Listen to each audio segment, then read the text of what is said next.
siang Bu Evi. Selamat siang juga Bu Dian. Apa kabar hari ini Bu Evi? Alhamdulillah sehat luar biasa. Semangat luar biasa ya, tetap semangat ya. Ya, tadi saya ini kebetulan lewat di depan kelasnya Bu Evi, saya sempat memperhatikan ya, Bu Evi sedang melakukan pembelajaran, itu sangat luar biasa sekali.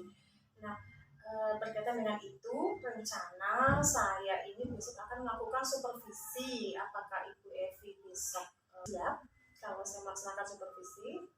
siap, silahkan boleh saja. Ya, kalau begitu besok kan kelas 3 nggih.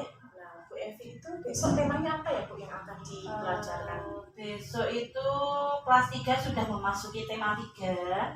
Tema 3 itu berisikan tentang aneka benda di sekitar kita. Kemudian di dalamnya itu ada tentang perubahan bentuk benda, ada macam-macam benda yang ada di sekitar kita itu apa sih, di sekolahan, di rumah, itu termasuk di dalam tema 3 itu. Nah, berarti tadi Ibu Evi itu temanya tentang bentuk-bentuk benda ya, berarti wujud benda lah. Kira-kira tujuan pembelajaran dari itu apa Ibu Evi, apa yang ingin Ibu angkat agar bisa memberikan pengalaman kepada anak? Tujuan pembelajaran agar anak itu tahu benda-benda apa saja yang ada di sekitar kita, kemudian benda itu bisa berubah wujud apa tidak sih, kemudian bentuk-bentuk bendanya itu termasuk benda cair atau benda padat, itu anak bisa membedakan antara benda yang ini dan ini itu ada perbedaannya atau tidak. Ya, karena anak itu memang harus melaksanakan pembelajaran yang bermakna ya, sesuai dengan pengalamannya. Nah, baiklah Bu Evi, kira-kira untuk supervisi besok kompetensi apa sih yang Ibu Evi ingin saya bantu untuk mengembangkan gitu? Mungkin di pedagogik ya. Oh iya, pedagogik berarti proses pembelajaran. Ya, proses pembelajaran di kelas itu biar saya juga memiliki pengalaman yang lebih baik lagi dalam proses pembelajarannya. Oke, baik ya. Pedagogik. Nah, terus kira-kira pada proses supervisi besok itu pada bagian apa yang ingin Ibu Evi, saya sebagai observer ini ingin mengamati bagian apa sih yang kira-kira perlu gitu? Mungkin proses pembelajaran penyampaian kepada anaknya. Mungkin juga mungkin model model pembelajarannya. Lanjut ya. Nah, kira-kira bagaimana penilaian Ibu terhadap proses supervisi yang akan kita laksanakan besok? Dengan supervisi ini saya itu bisa menemukan solusi-solusi dari setiap permasalahan pembelajaran yang akan saya sampaikan atau saya laksanakan itu. Bagaimana sih? Ya, tentu saja setelah kita melaksanakan itu besok mungkin ada ya nilai plus ya, ada yang lebih baiklah dari yang sebelumnya. Nah, tadi terkait dengan penilaian Ibu sendiri, terus apa harapan Ibu setelah misalnya besok kita melaksanakan observasi tersebut, supervisi tersebut? Harapan saya yang pertama semoga besok lancar ya, supervisinya berjalan lancar. Kemudian setelah supervisi itu berlangsung dan selesai, itu harapan saya mendapatkan banyak pengalaman-pengalaman baru dari cara pembelajarannya, metode pembelajarannya, itu biar anak-anak itu memiliki semangat belajar lagi yang lebih antusias dalam belajar itu. Kemudian perbaikan ke depan itu apa sih yang harus saya perbaiki lagi, bagaimana sih proses belajar yang menarik minat belajar anak. Luar biasa sekali ya Bu Evi atas apa yang telah Bu Evi sampaikan ini. Semoga kegiatan supervisi akademik besok ini berjalan lancar sesuai dengan harapan kita bersama gitu. Terima kasih atas waktunya. Insya Allah kita lanjutkan besok pada kegiatan supervisi. Terima kasih Bu Evi. Mungkin Bu Evi bisa melanjutkan pembelajaran atau kegiatan yang lainnya. Terima kasih Bu Evi. Assalamualaikum warahmatullahi wabarakatuh.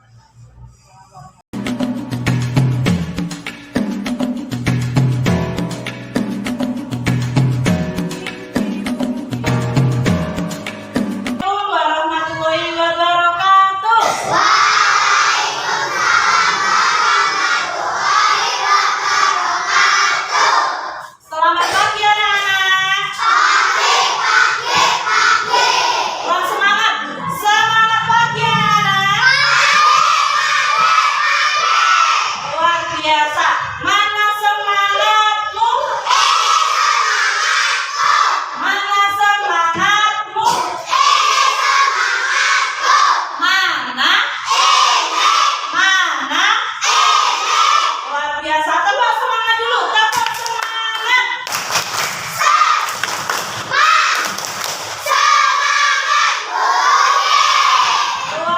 biasa, semangat semua, sehat semua, tetap jaga kesehatan. Pagi hari ini siapa yang tidak berangkat ya? Coba. Mas Maul, Mas Boyo, siapa lagi? Mas Maul kenapa, ada yang tahu? Oh, nggak tahu, nggak izin ya. Berarti apa? Kemudian Mas Boyo? Sakit, oh ya, enggak apa-apa, kita doakan semoga lekas sembuh. Sekarang pada pagi hari ini kita memasuki tema berapa ya? 3. Tentang apa? Coba dilihat, tentang apa? Benda di sekitar kita. Ada benda, ada 2 jenis benda apa saja coba? Hebat-hebat semua, sudah pada tahu. Siapa yang bisa menyebutkan contoh benda padat? Coba tunjukkan. Tapi nanti menyebutkannya sambil kalian menunjukkan bendanya, ya. Sambil ditunjukkan. Coba bisa menyebutkan benda, contoh benda padat apa? Meja, hebat. Apa lagi? Kursi, lemari. Oke, siapa lagi yang bisa menyebutkan macam? Coba Mas Vito, apa? Benda padat. Selain yang disebutkan Mbak Aura, ada meja, ada kursi, apa lagi? Tembok, boleh. Apa lagi? Papan tulis, apa lagi? Lantai. Oke, sekarang sudah bisa menyebutkan contoh benda padat. Sekarang benda cair, contohnya apa sih? Ada yang tahu? Coba. Apa? Benda cair contohnya apa? Kalau ini isi ini termasuk benda cair apa tidak ya? Cair atau tidak ya? Cair, karena bentuknya seperti air, ya. Ini termasuk benda cair. Kemudian selain ini kalian bisa menyebutkan apa? Apa Mas Rehan? Minyak, boleh. Apa lagi? Minyak goreng, boleh. Apa lagi? Air, apa lagi? Kecap. Kemudian yang disebut benda yang ada di sekitar kita apa saja? Benda. Ayo, coba dilihat di halaman 2. Di situ kalian bisa melihat ada apa saja. Manusia yang termasuk benda apa bukan? Benda hidup atau benda mati kalau yang disebutkan benda hidup. Kemudian kalian sudah bisa mengenal perbedaan antara benda hidup dan benda mati? Sudah tahu belum perbedaannya? Bedanya kalau benda hidup apa sih? Bergerak. Peka terhadap rangsangan, makan dan minum, berkembang biak, betul. Apa lagi? Tumbuh, betul. Nah, sudah tahu ya banyak sekali ciri-ciri benda hidup. Sekarang benda mati. Kalau benda yang dinamakan benda mati itu apa sih? Itu kan contohnya. Ciri-cirinya benda mati itu apa? Tidak bisa bergerak, ya, tidak bernafas. Kebalikannya benda hidup. Sudah tahu? Tadi sudah bisa menyebutkan benda hidup, benda mati. Ciri-cirinya benda hidup, benda mati. Contoh-contohnya juga kalian sudah tahu ya. Kemudian bagaimana membedakan benda dengan bukan benda? Bagaimana? Cara membedakan, oh ini benda, oh ini bukan. Caranya bagaimana sih? Coba sekarang kalian bisa menyebutkan contoh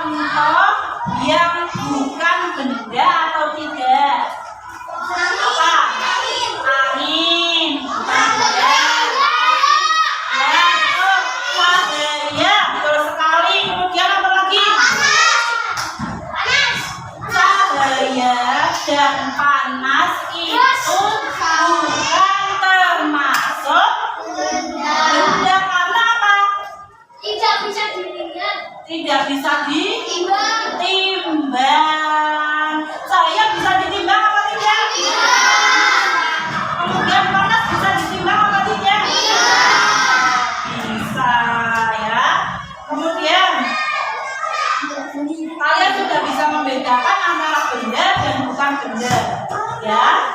Sekarang perhatikan benda yang ada di sekelilingmu, di kelas ini, ya. Kalian perhatikan dulu, ya.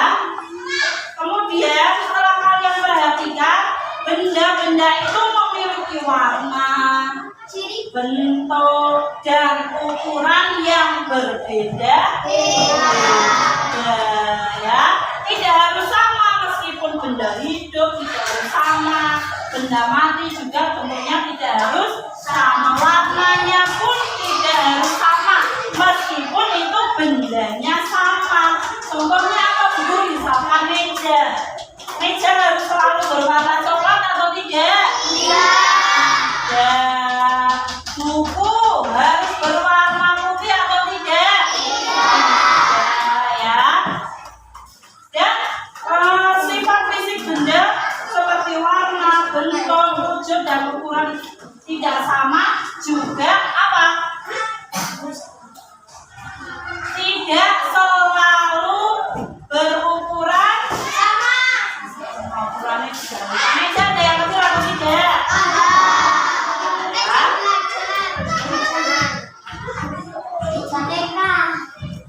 Sudah, sekarang kalian bisa, siapa yang bisa menuliskan? Terus siap-siap, cepet-cepetan ya. Siapa yang bisa menuliskan ciri-ciri benda hidup? Bu Guru minta maju menuliskan 3. Nah, ciri-cirinya bukan contohnya ya. Nah, yang besar. Ciri-cirinya apa ya?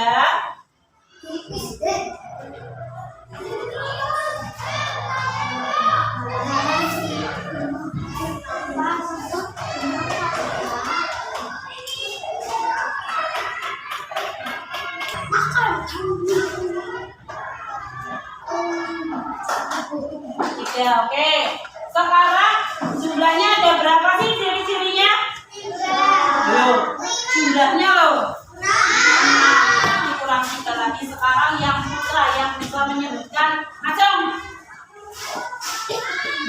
Mas Reza.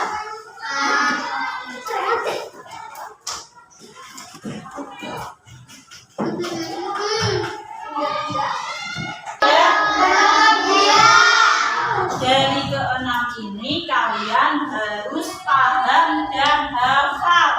Jadi kalau besok lagi ditanya apa ciri-ciri benda hidup, kalian harus sudah tahu dan sudah paham, ya. Kemudian setelah ini tadi sudah mengetahui benda itu ada bentuknya, ada ukurannya, ya. Kemudian sekarang kalian bisa menyebutkan tidak sih bagaimana cara mengukur benda? Ada yang tahu cara mengukur benda? Apa alat apa saja yang digunakan untuk mengukur benda? Dibuka di halaman. Nah, halaman 6. Ada apa saja di situ? Penggaris, ya. Meteran belum. Meteran yang seperti pita itu, ya. Fungsinya untuk apa sih?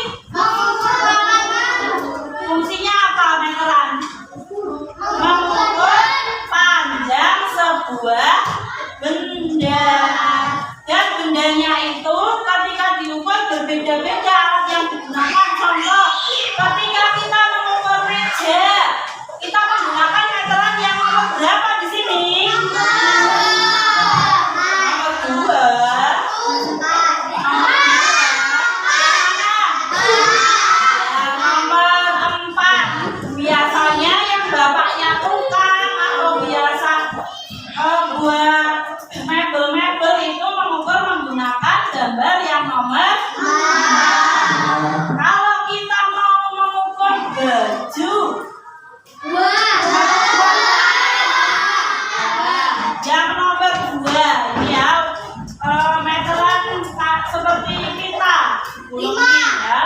Kemudian kalau kita mau mengukur panjang buku, 3 ya nomor 1. Kemudian kalau kita mau mengukur lapangan, kita pakai yang mana?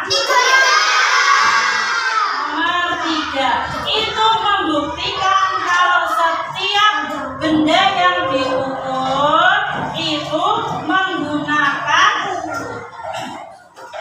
meteran yang berbeda. Misalkan kita mau mengukur lapangan, ada yang bawa penggaris, guru pinjam penggaris. Ada. Penggaris ini benda apa sih?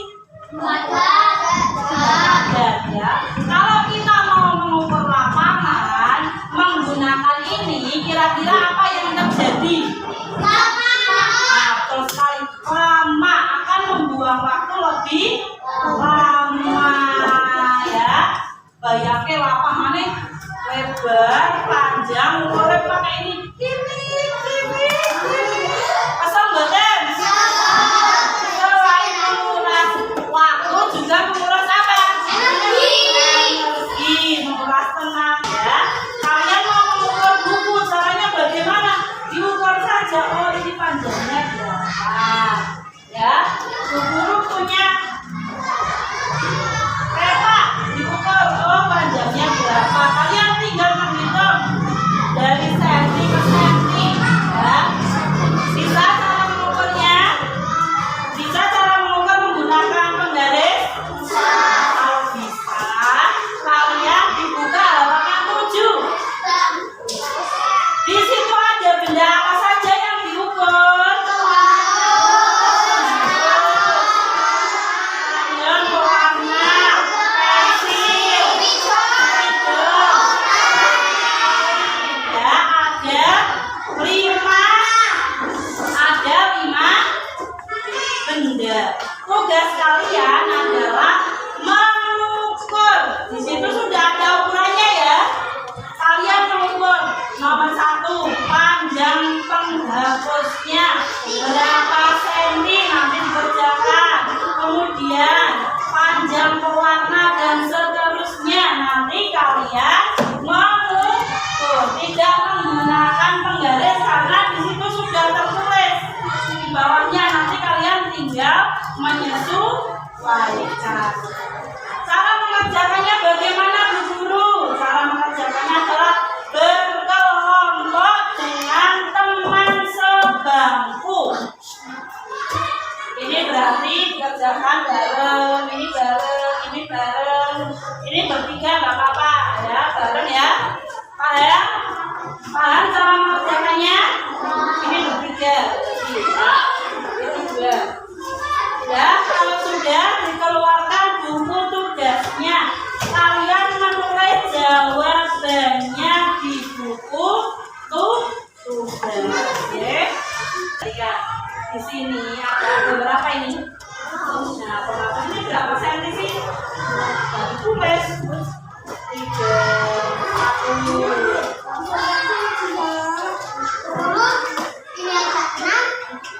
Berarti 6. Lanjut nomor 2, lihat. Ada berapa senti sih kalian yang menulis? Ya, CM.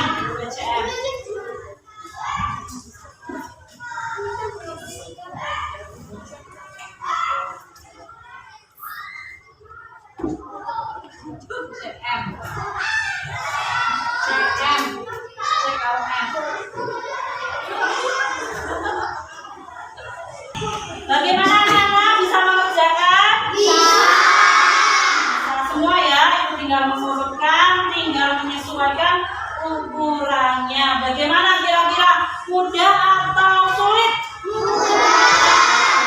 Semoga sekarang bisa, besok harus lebih bisa. Jangan sekarang bisa, besok lupa.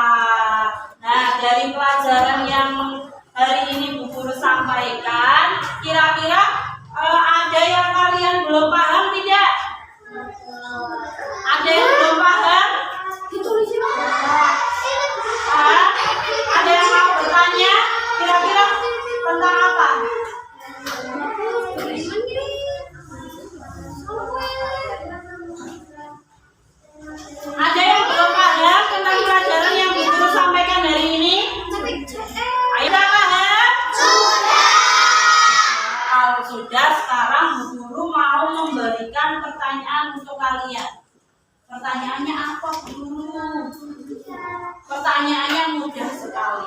Kira-kira pada pelajaran pagi hari ini kalian mendapatkan apa sih? Yang kalian ketahui, yang kalian dapatkan dari apa yang Bu Guru terangkan, apa yang Bu Guru jelaskan, kalian mendapatkan apa saja?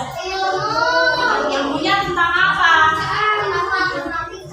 Matematika. Terus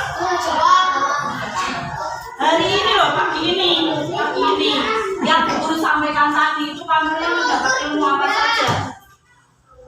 Materinya apa saja yang kalian pahami tentang bentuk-bentuk benda, kemudian cair, benda padat, kemudian apa tadi? Ini apa? Ciri-ciri benda hidup, kemudian benda padat, benda cair, kemudian apa lagi? Benda mati. Contoh-contohnya benda mati apa saja? Kemudian apa lagi? Bisa membedakan mana benda dan bukan benda. Kemudian apa lagi? Bisa membedakan alat sudah tahu belum tadi alat ukur? Sudah ya, perbedaannya apa saja. Kemudian apa lagi yang kalian dapatkan pada pelajaran hari ini? Selain tadi benda-benda, ciri-cirinya, contohnya, alat mengukur benda, dan yang terakhir adalah kalian bisa mengukur benda ya. Berarti baiklah anak-anak, pelajaran pada pagi hari ini Bu Guru cukupkan sampai di sini ya. Kita sambung lagi materi besok lagi. Oke, semoga apa yang Bu Guru sampaikan pada hari ini bisa kalian tangkap, bisa kalian simpan, bisa kalian lanjutkan lagi di rumah. Oke, Bu Guru cukupkan sampai di sini. Selamat siang, sampai bertemu besok. Dadah.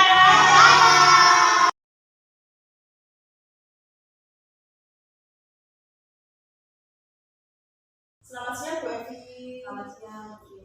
Tadi kita sudah melaksanakan supervisi akademik ya. Tadi sudah melaksanakan dengan sangat baik sekali. Saya juga telah melihat bagaimana cara Bu Evi melaksanakan pembelajaran di kelas. Nah, yang kita sambil bincang-bincang santai ya Bu. Setelah tadi Ibu melaksanakan pembelajaran, bagaimana perasaan Ibu? Perasaan saya senang karena tadi anak-anak itu begitu aktif, antusias dalam mengikuti pembelajaran pada hari ini. Ya, itu memang tadi saya juga lihat sudah nampak ya, anak-anak itu sangat antusias dengan cara menjawab pertanyaan dari Bu Evi sendiri. Terus yang kedua yang saya ingin tanyakan, kira-kira dalam proses pembelajaran tadi hal apa yang ingin kembangkan? Kalau saya itu pengen mengembangkan metode belajar atau model pembelajarannya supaya anak-anak itu lebih aktif lagi, lebih antusias lagi dalam pembelajaran. Soalnya kayak tadi pada saat pembelajaran itu menurut saya itu kayak alat peraga itu masih kurang.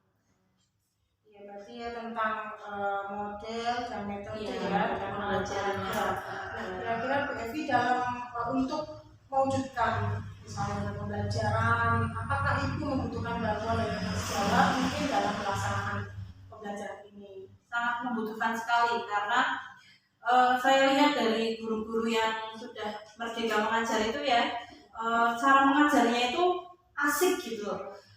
Mungkin karena mereka juga sudah dibintek ya, sudah dapat bekal ilmu untuk anak-anaknya itu gimana lebih agar belajarnya itu lebih asik, lebih menarik. Jadi saya rasa itu sangat membutuhkan teman sejawat untuk saling sharing lah, saling kolaborasi ya. Tentu saja sangat penting jika kita berkolaborasi. Nah, kemudian Kemudian yang ingin saya tanyakan lagi, tadi ketika Ibu Evi mengajar itu, apakah Ibu sudah merasa melakukan langkah-langkah pembelajaran dengan guru, terus bagaimana dengan timbal balik dari anak sendiri? Kalau menurut saya mengajar itu sudah urut ya, dari yang pertama pembukaan, terus kemudian sampai yang terakhir penutup itu sudah runtut, sudah urut. Cuma dalam pembelajarannya itu menurut saya memang kurang. Kayaknya ibaratnya kalau dalam proses pembelajaran kayak ada permainan, terus ada game-game apa yang membuat anak itu lebih tertarik untuk belajar, itu kayaknya masih kurang. Ya, berarti itu ada di masalah tentang model apa ya. Nah, kemudian apakah selama pembelajaran Ibu Evi itu menemukan murid yang mungkin menemukan suatu permasalahan dalam arti ketika temannya belajar serius dia sedang bermain atau apa seperti itu? Ada. Ya, Karena ya ada beberapa, soalnya anak itu memang yang pertama di satu kelas itu kan kemampuannya berbeda-beda ya. Ada yang sudah lancar membaca, ada yang sudah bisa membaca tapi dengan mengeja, ada yang sama sekali belum bisa membaca. Maka dari itu yang kurang bisa membaca itu fokus dalam belajarnya itu kurang. Jadi mereka lebih baik kayak merasa nggak perlu mendengarkan, saya juga nggak bisa. Jadi fokusnya itu kurang. Fokus dalam pembelajaran di kelas itu kurang. Nah, tadi kan tadi Bu Evi menemukan ada siswa yang memiliki permasalahan dalam belajar ya. Nah, kira-kira Ibu Evi itu memiliki solusi tidak dalam menangani anak tersebut? Langkah-langkah apa yang sudah dilakukan? Apakah maksudnya pendekatan? Apakah pendekatan sekolah atau Bu Evi memiliki waktu tersendiri untuk mengajar atau bagaimana? Ya, selama ini sudah saya pilih-pilih mana anak yang sudah bisa membaca dan anak yang belum bisa membaca. Dan anak yang belum bisa membaca itu selalu saya kasih waktu, saya tunggu, maksudnya membacanya itu saya ajari langkah-langkahnya, cara-caranya. Jadi saya rasa juga percuma ketika saya menyampaikan pelajaran, tetapi anak itu tidak bisa membaca, kan kayak sia-sia, dia tidak bisa menangkap. Jadi ketika ada soal, ada apa, dia juga tidak bisa mengerjakan. Jadi ada waktu tambahan untuk anak itu untuk latihan membaca. Dalam Bu Evi melaksanakan kegiatan tersebut, apakah Bu Evi pernah melaksanakan kunjungan ke rumah atau pendekatan dengan orang tua ataupun nanti berkolaborasi dengan orang pejabat bersama kepala sekolah untuk menangani anak yang kira-kira memiliki masalah belajar ini mau diatakan? Kalau untuk orang tua sementara hanya berkomunikasi melalui grup atau jabri saja. Tetapi ya kalau untuk dari kepala sekolah selalu menyarankan beri waktu atau jam tambahan untuk anak-anak yang tidak bisa membaca. Maka dari itu kadang pulang sekolah atau di jam-jam luang tertentu saya memberikan tambahan waktu untuk anak-anak yang belum bisa membaca untuk latihan membaca. Ini luar biasa sekali ya Bu Evi. Tadi saya sudah mencatat, Bu Evi sudah melaksanakan pembelajaran dengan baik dan juga menemukan permasalahan di kelas. Kemudian Bu Evi juga tanpa sadar itu sudah menemukan solusi dari permasalahan yang Bu Evi laksanakan sendiri. Nah, kita beranjak kepada kira-kira kemampuan Bu Evi pedagogik ya. Ini kira-kira setelah kita observasi kemarin dan setelah Bu Evi melaksanakan pembelajaran supervisial ini, apakah Ibu merasakan perubahan gitu kemampuannya? Baiklah Bu Evi, tadi Bu Evi kan sudah menerapkan ada masalah kelas ya. Kira-kira untuk mempertanggungjawabkan masalah tersebut, apa yang Bu Evi lakukan? Langkah ke depannya itu seperti apa? Ya, sama seperti tadi yang sudah saya sampaikan. Yang pertama tetap ada konseling dengan anak, pendekatan dari anak-anak. Masalahnya apa sih bisa sampai belum bisa membaca, itu faktornya apa? Ya. Kemudian setelah itu pendekatan orang tua. Orang tua juga supaya bisa mendukung, saling mendukung. Tidak hanya guru saja, tugas untuk anak bisa membaca itu bisa di rumah, orang tua juga bisa melatih anak untuk bisa membaca, di sekolah juga tugas guru gitu. Kemudian setelah itu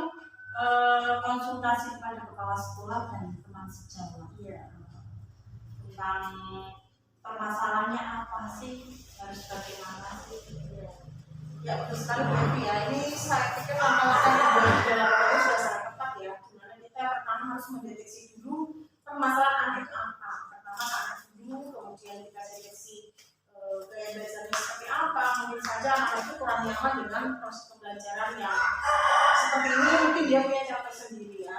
Kemudian tentu saja kita harus selalu berhubungan dengan orang tua, rekan sejawat kita di sekolah dan juga ibu kepala sekolah ya, selaku sebagai pemimpin di sekolah ini. Saya rasa apa yang telah Ibu Evi sampaikan ini sudah cukup baik ya. Ini akan menjadi pertimbangan dan evaluasi saya sendiri. Sebenarnya kedepannya Bu Evi akan lebih baik dan bisa meningkatkan proses pembelajaran ini dengan baik sesuai dengan yang diinginkan gitu ya. Tentu saja juga saya berharap nanti kedepannya Bu Evi bisa menghadirkan suatu terobosan baru ya, mungkin model pembelajaran ataupun alat peraga yang akan meningkatkan pembelajaran anak itu sendiri ya. Terima kasih Bu Evi. Ya, sama-sama. Ya, silakan Bu Evi bisa melanjutkan pada kegiatan selanjutnya ya. Terima kasih atas waktunya, kepada Ibu Yanti juga selaku peserta di sini. Terima kasih atas waktunya Ibu. Berdiri, terima kasih. Wassalamualaikum warahmatullahi wabarakatuh.